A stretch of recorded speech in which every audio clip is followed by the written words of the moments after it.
Най-трудно е да си честен, да изкажеш всичко, което те е хванало за гърлото и те задушава. Хората се променят като времето.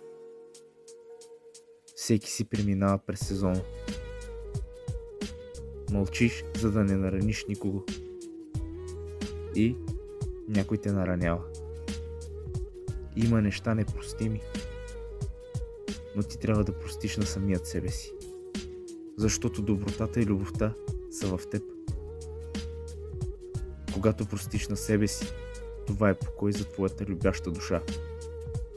А той живота ще ти покаже на кой да простиш и на кой да не простиш. Трябва да оставиш болката и обидата в ръцете на съдбата. Ти просто прости на себе си. Мъжка